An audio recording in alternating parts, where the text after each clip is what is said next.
All right, we're on Bike Talk. It is Monday. At what time is it?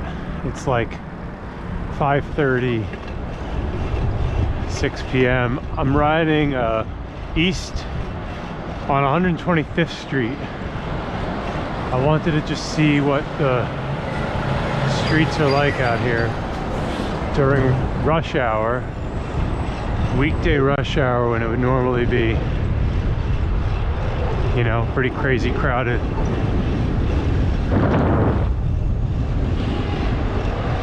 Here you can see it's pretty, obviously really empty.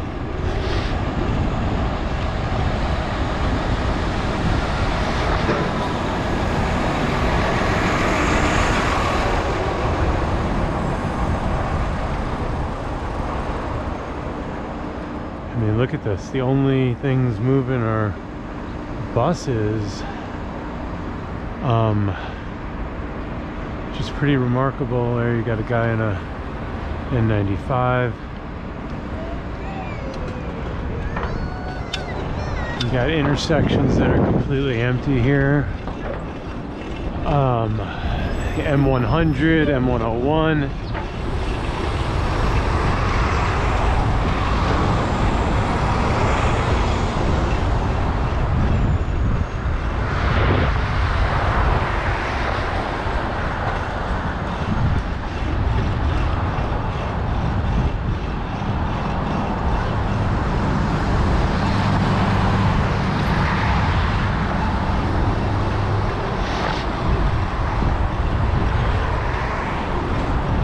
Here we see a long line of people waiting outside Whole Foods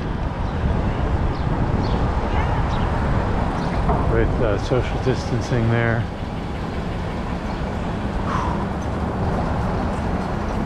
These guys, police, bus, M60 select bus. Oh, I'm in the bus lane. Normally not a big deal. But now the bus is whizzing by, so I might have to get out of the way.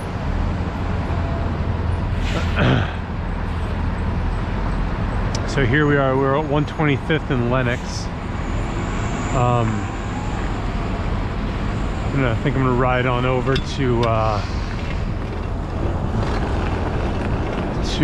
Metro North. I want to see what the station kind of looks like, where lots of people with masks waiting to get into Chipotle.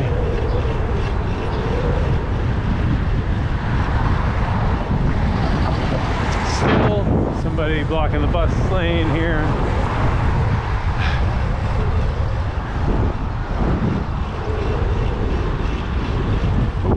Oh boy, it's a giant hole there.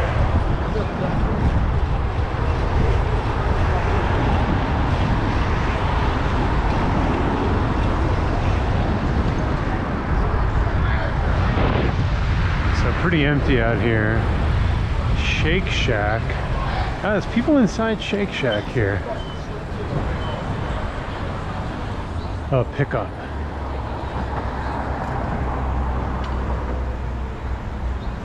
I don't know, there's a bunch of people inside. There's not a lot. I mean, this is like the only time Shake Shack is empty, you know? A lot of stuff is closed. This guy's got a mask.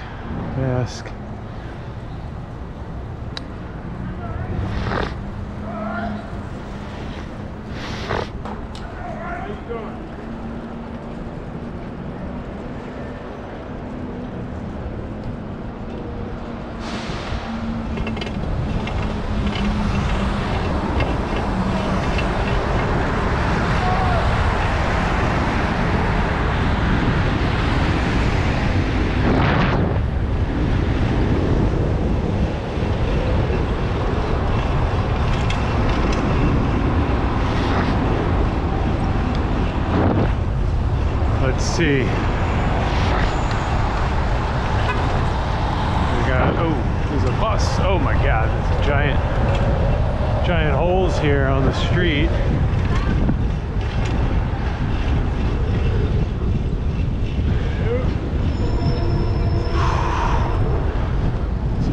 Harlem 125th Street. I mean, I think it is a functional, they are running, trains are running.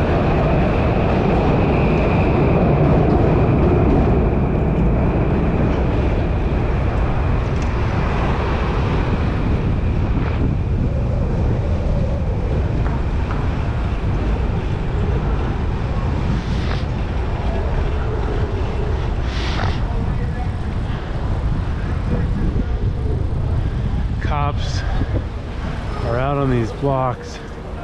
Ambulance.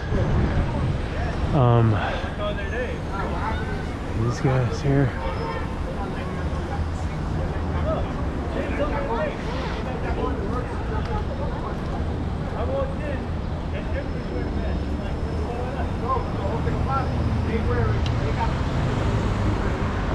I'm gonna turn off here.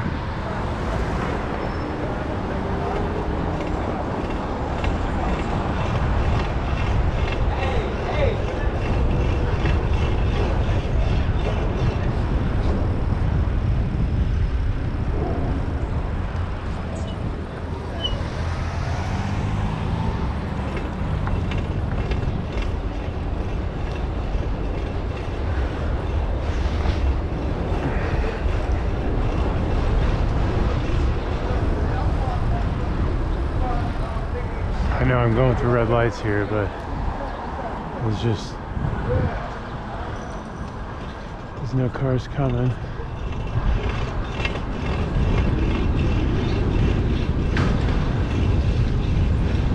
Got an ambulance over here.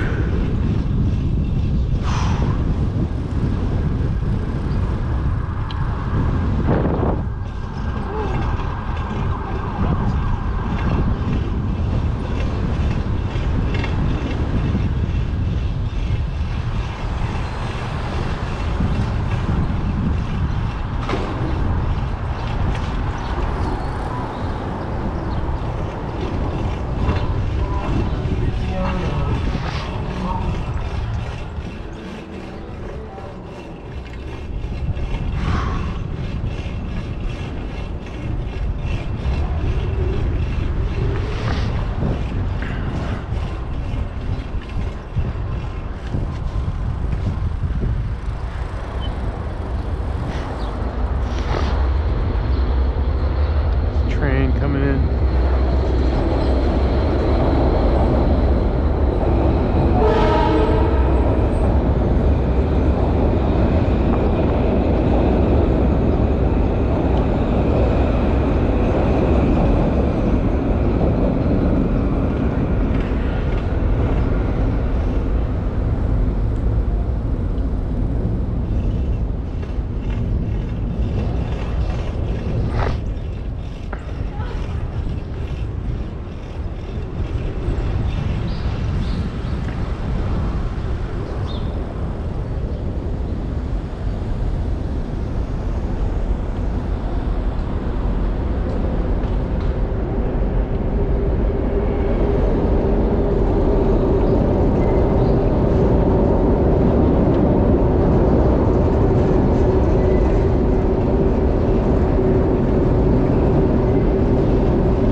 We are 116th and Park Avenue. You can kind of see down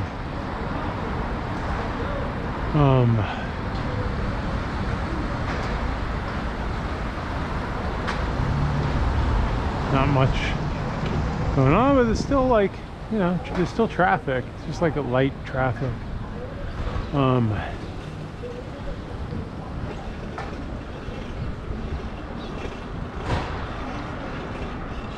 So I'm gonna go on down.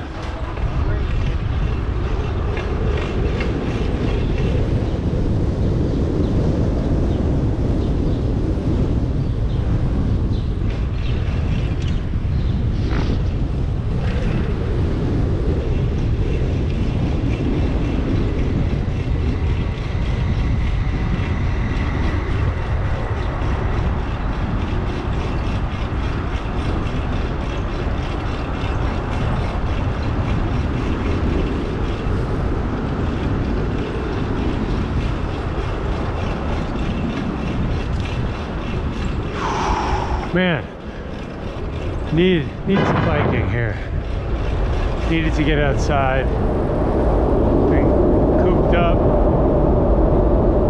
You can see I'm not even coming within 100 feet of basically anybody. Unless this virus is so airborne that you could just, you know, breathe from one block, and if you breathe it in from a block away, you get it. I think I'll be safe.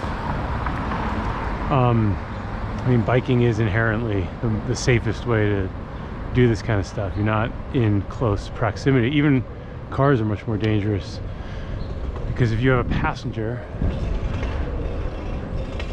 then you have to sit next to that passenger, and you're in a confined space, which is exactly how this virus spreads really well. You're in a confined space for a period of time. These people are just not looking.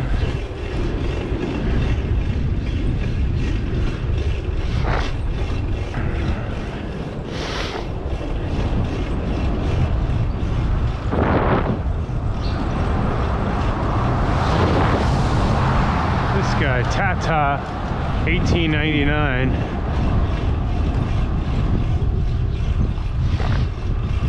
Definitely would have run me over.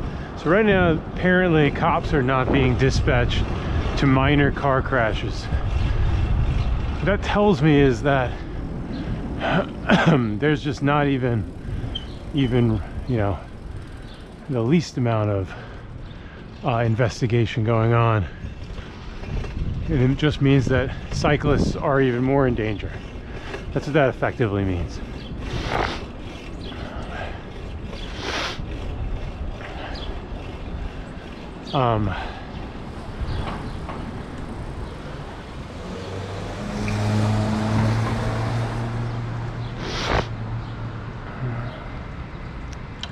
We'll go over to Fifth Avenue, see what's going on over here.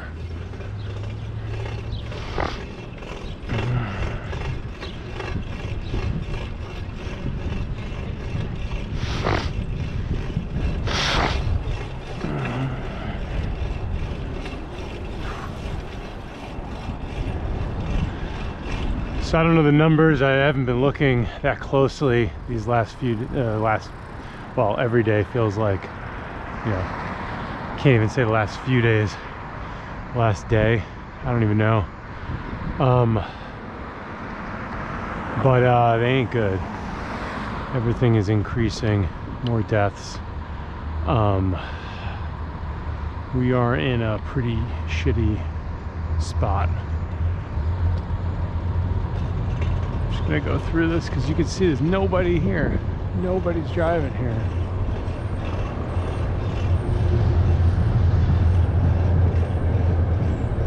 I do not understand taking a taxi in these conditions. I just don't understand that.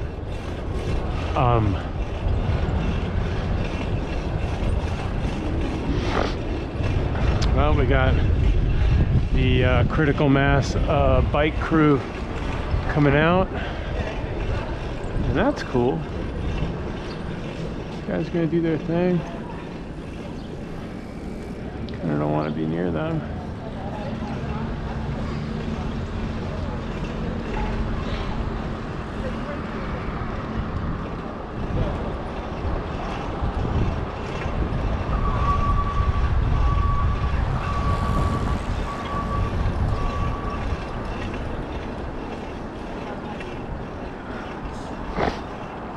guy just snotted into everything.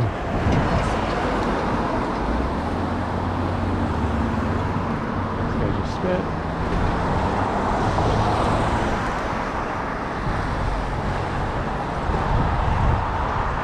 And trust me, I love seeing people on bikes.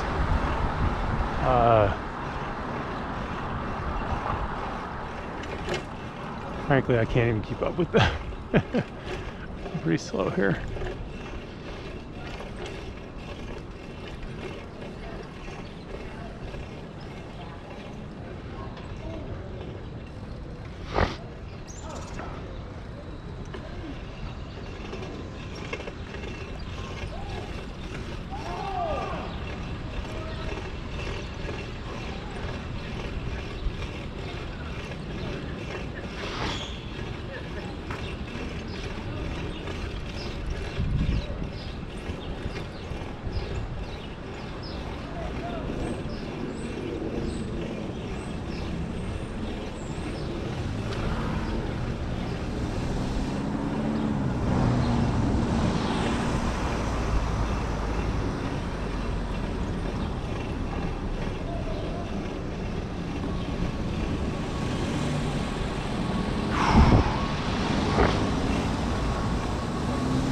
So we're just heading up to Mount Sinai Hospital here. Just wanted to see what's going on. This is where they set up all the tents, the makeshift hospital, Samaritan's Purse.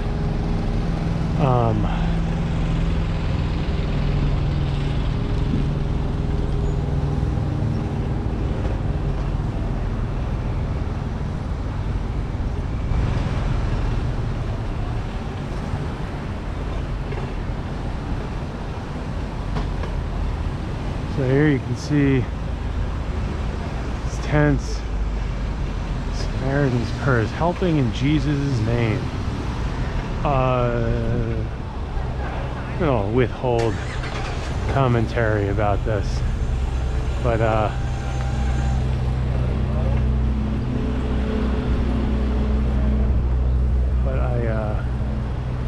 don't understand why that is where we're getting this help from.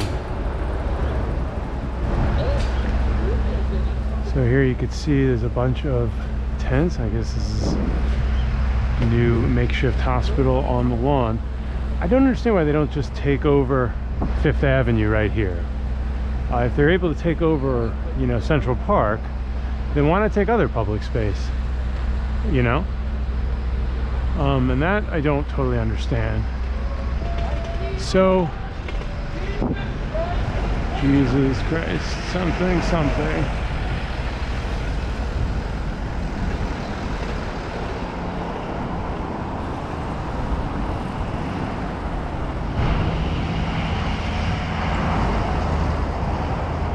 So here you can see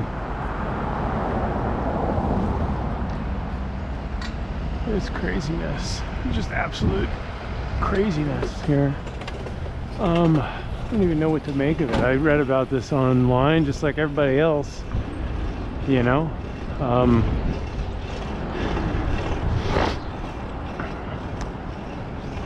And saw the photos and I was like, I don't know, what is going on? More people in masks. Ghost bike.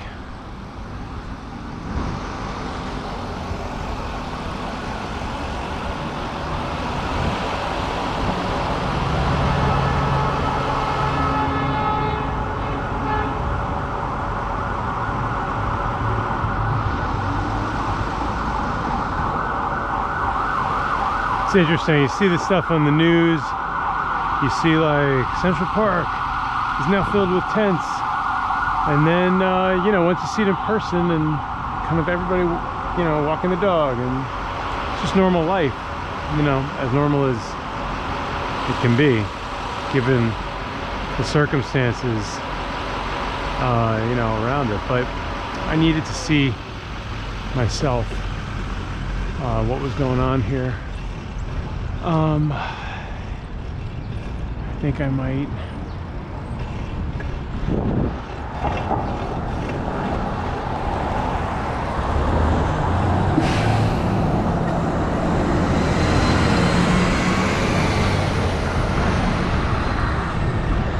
head on down here, and I'll take Central Park back.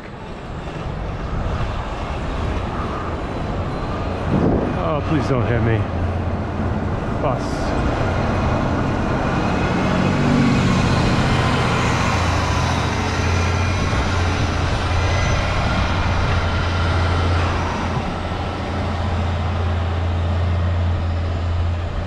So now, remember, this is 5th Avenue and 93rd Street at around 6 p.m. on Monday.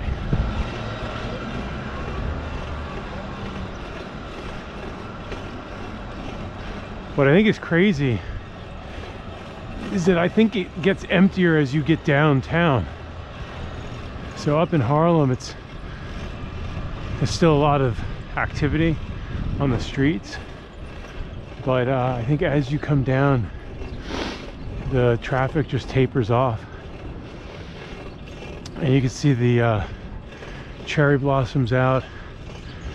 God. It's just a beautiful day. It's a beautiful time of year, you know? Like, part of me is like, I don't want to stop.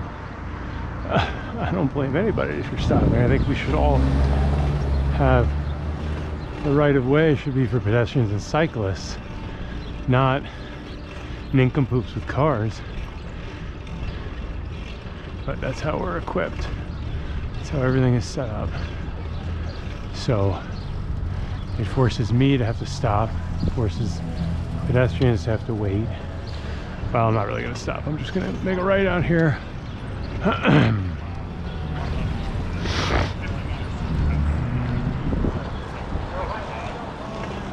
All right.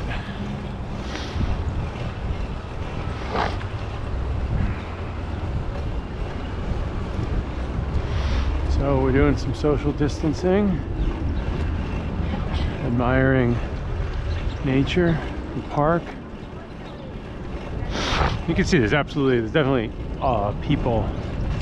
There's a lot of people out, but the only people near each other, I mean, yeah, it's New York. We're used to sort of rubbing each other's shoulders and like getting each other's shit and faces, but I think the reality is that even in a normal park, you're generally walking, you know, hand in hand with your, you know, with your like spouse or whatever, or your girlfriend, your boyfriend.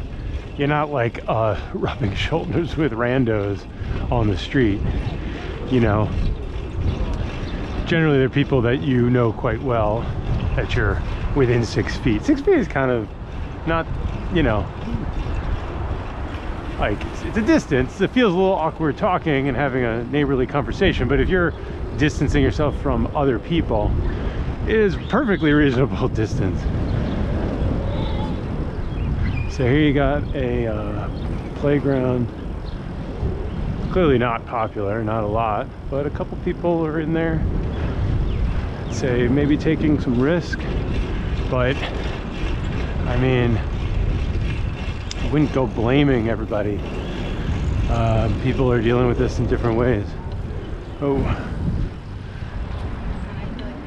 here's another view of the of these tents on the lawn. Let me see if I can just stop and take a quick peek here. Yeah, so it's kind of not pretty far away, but it's there. Samaritan's Purse. Anti-LGBT Samaritan's Purse. In Jesus' name. I don't even know how I feel, right? Like, how do you feel about this stuff? Is so confusing. Because on the one hand, you're like these people are anti-gay. They're terrible, right? But on the other hand, they're giving you, you know, 1,000 beds or, you know, whatever it is. and they're footing the bill and taking and doing it, right? I'm surprised that we didn't do it like anyone else. The city, the state, anyone else has done this, right? I mean, we're sort of doing parts of it. We got the Javits Center, we got the boat that came in with 1,000 beds. So there's components, and then I guess these guys just came in and they're like, hey, we're gonna take over and do this. And the city was like, okay.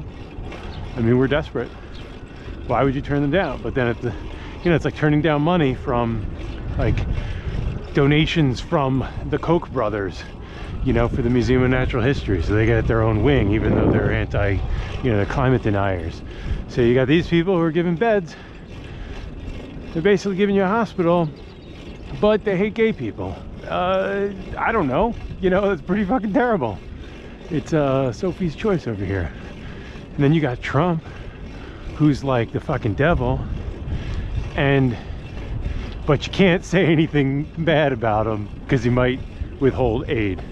So you're in this crazy scenario where like, Schumer and Cuomo and whoever else can't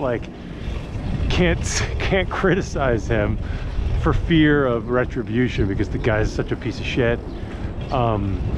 But so you're in this kind of crazy times. Crazy times.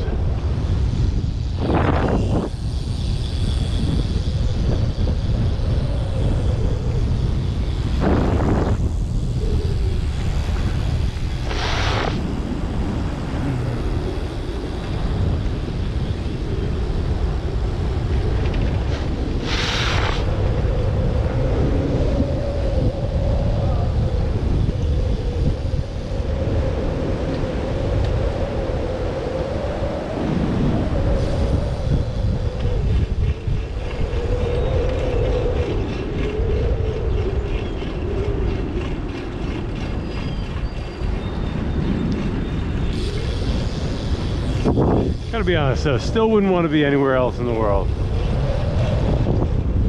Still, I don't want to be in another state. I don't want to be in another city. Might want to be in Europe, like in Amsterdam or something, but no. New York is definitely not a place you'd want to come to and experience at this moment in time. But if you live here and you call this New York your home, then you're proud of it. And we'll see this thing through.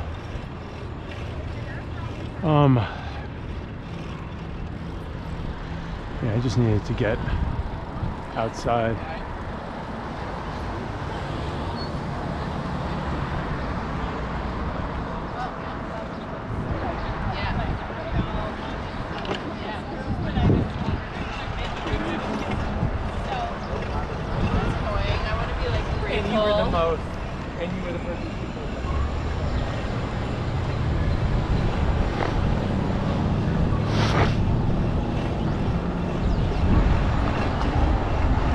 See, like, there's a lot of traffic right now. Feels like, it feels like a lot of traffic. I don't know. This isn't a lot of traffic, but I'm surprised at how many buses are running, to be honest. You just see all these buses. I think with no traffic, you see right away that the busway, if you just shut down streets once we recover, and you shut down streets to cars and you let buses run through them, they run fast. They don't slow down. They're not sitting in traffic.